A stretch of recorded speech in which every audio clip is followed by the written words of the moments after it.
Hello, brothers and sisters. Today I wanted to talk about the topic of hope and fear. Hope and fear are two sides of the same coin, and it depends where your faith is at. If you have faith that everything will work out and that all things will be good, then you will be hopeful about the future. But if you have faith that things won't work out and that everything that you don't want to happen will happen, then you will have a fearful outlook on life. And I'm here to tell you today that it is only through God that you can really stay optimistic in all circumstances. And I'm not here to tell you today that believing in God is like a magic wand, that you're going to start to believe in God and all your problems are going to disappear. In fact, I think more problems will come your way. But the only reason that I'm able to be optimistic and have faith that things will work out and live more in hope than fear is because of God. Because God gives you meaning in your suffering. And that is why you can be optimistic and not blindly optimistic.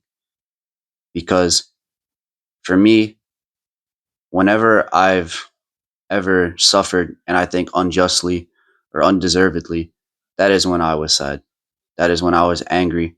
And that's when I thought that the world was unfair because I'm suffering unjustly. But it is through my belief in God and through reading His Word that I've learned that there is meaning in your suffering.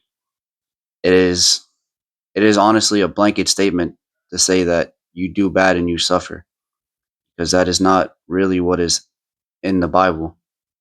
In fact, it says in the book of Hebrews, and this is a very important verse for why I'm a believer. If we look at Hebrews chapter 12, verse 7, it says, "It is for discipline that you have to endure. God is treating you as sons. For what son is there whom his father does not discipline?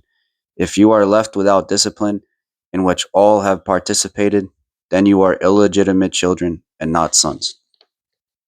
That verse right there is a big reason why I'm a believer today and a reason why I'm able to be optimistic.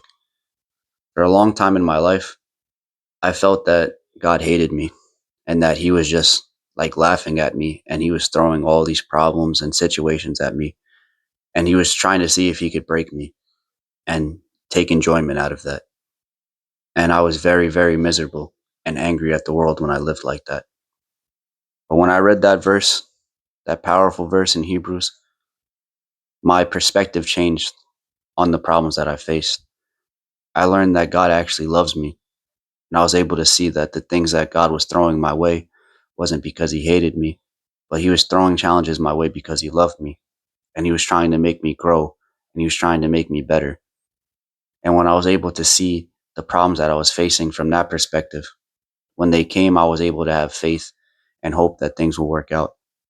And being optimistic isn't thinking that every single thing will go my way and every single thing will work out perfectly, because that's blind optimism.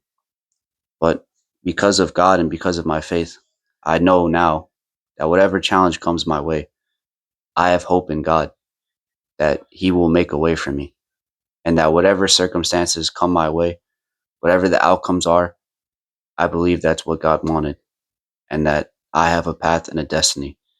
And because of that, I am able to have hope and not live in fear and not live in anger and not live in danger anymore. And I just wanted to say that story for any of you out there that are struggling and you're having doubts or anxiety or fears of the future. Put your faith in God. Trust in His promises. Trust in His love. And have that perspective that the bad things and the horrible challenges and all the things that once were so impossible to do, change the perspective to say that God is putting things in your way to make you better, to shape you into the person He wants you to be. And I promise you that it will change all those horrible feelings in your chest of fear to hope and love. And that's why I'm a believer today, because God really is wonderful. And when you walk in that hope, you don't ever want to go back. Thank you for listening.